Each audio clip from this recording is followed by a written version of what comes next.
Well, that was some clip, seeing of your shows. Why don't we start going back to short stacks? What was involved in that? The creation of Short Stack was actually a student named Olivia.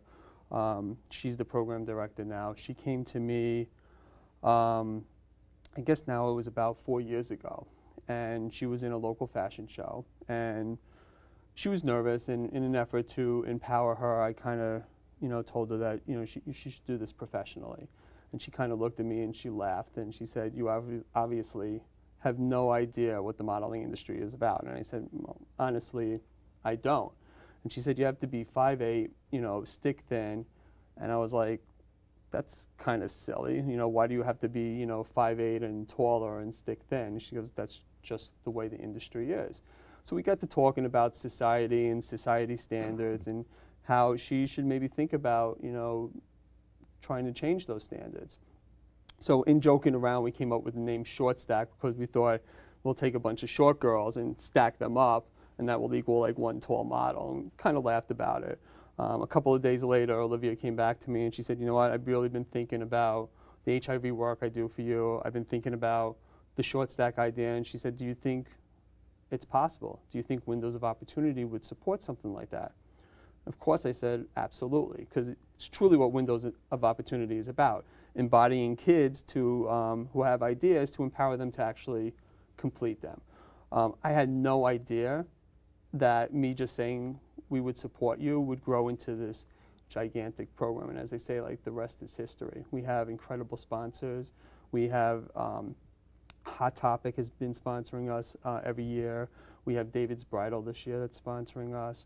We have a wonderful organization called J-Tour who has amazing designs, who's coming back for their 3rd year in their show. And it's just been just a wonderful experience working with kids and really trying to change those standards. And I'll even jump and say this, Tyra Banks is actually finally catching on because her next segment of America's Next Top Model is all on short models. So I kind of feel great that we beat her 3 years to the punch. So Good. Well, now I see that they're starting to use older people too for some of their products. Absolutely. I think it's Dove, I think, that has the campaign for older people. Everyone's it's about beautiful. time. Absolutely. Everyone's beautiful. It doesn't matter what we look like. And then that should be the message in society. Yeah, we shouldn't be an ageist society. Exactly. I agree. So let's do a little moving on to the HIV program you've got. Great. The actual name of my HIV program is HELP. It's an acronym that stands for HIV Empowerment and Leadership Program.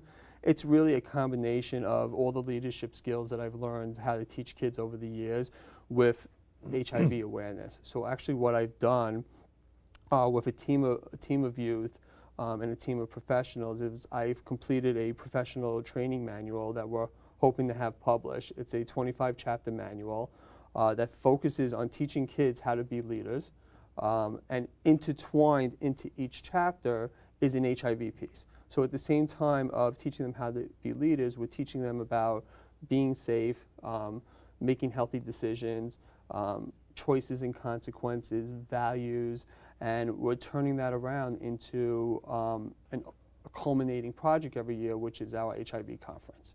And the conference, as I said earlier, I believe, is going on our 8th year. Well, is it effective? It's spreading around the word? It is definitely effective. I think one of the most amazing things that comes out of the conference, sometimes when you do events year after year after year, I think I'm going on my 13th, 14th year of running events, you think that you're not touching people, or it becomes like routine. Every time we do a conference or every time we do a workshop, especially if it's an HIV workshop, we always get some kid coming up to us saying something like, "You know what, I didn't know that. No one's ever taught me that. You might have just saved my life. Or I now know where I need to go if I need to talk to somebody." And you realize at that moment that we're making a difference, and that's what Windows is about. Because in the Board of Ed, we were required to spend, especially in the biology curriculum, spend at least 1 or 2 lessons on HIV awareness. And coming from my background, I was able to give them more information than they might get from the usual biology teacher. Right, which is so important. I don't know what I've been out of the Board of Ed now for over a year, so I don't know what the standards and policies still are, but you know, I know that they're required. Testing. I know there's a certain amount of hours that they're supposed to spend on doing HIV awareness training. And I don't know if it gets done or not in a lot of schools, which is kind of where Windows comes in.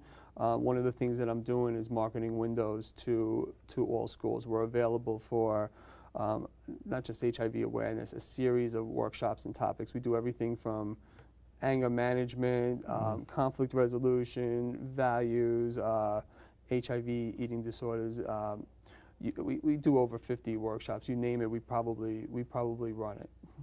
Well, you know, of course, you want to encourage them to do protection, use protection for sex. But if you had seen my earlier show, saying that we're very upset that they spend time on passing tests rather than learning material. So I've been out of the system for 4 years, so I don't know if they still have the HIV curriculum in the program because they're so concerned about kids getting passing the tests that they get. But it's certainly very important information, and we're far from curing HIV, and the best way is not to get it in the beginning, prevention. Absolutely. And the best way to do that is through education. You know, education is prevention, and you know, I think the curriculum is still there. I think how it's being implemented is probably, you know, what we can question. One of the things that I love about Windows of Opportunity is that we're innovative. Our curriculum is fun. You know, the kids have a good time. They're interactive. It's not lecture oriented. It's the kids are up and they're moving around the classroom. They're learning off of each other. It's a more positive process, I think. And I think how you implement is an effective way of how that message is going to get across to the kids. Well, you have another thing that you're dealing with, anorexia and bulimia, eating disorders. This is an interesting thing that I ventured into, and something that's really dear to my heart.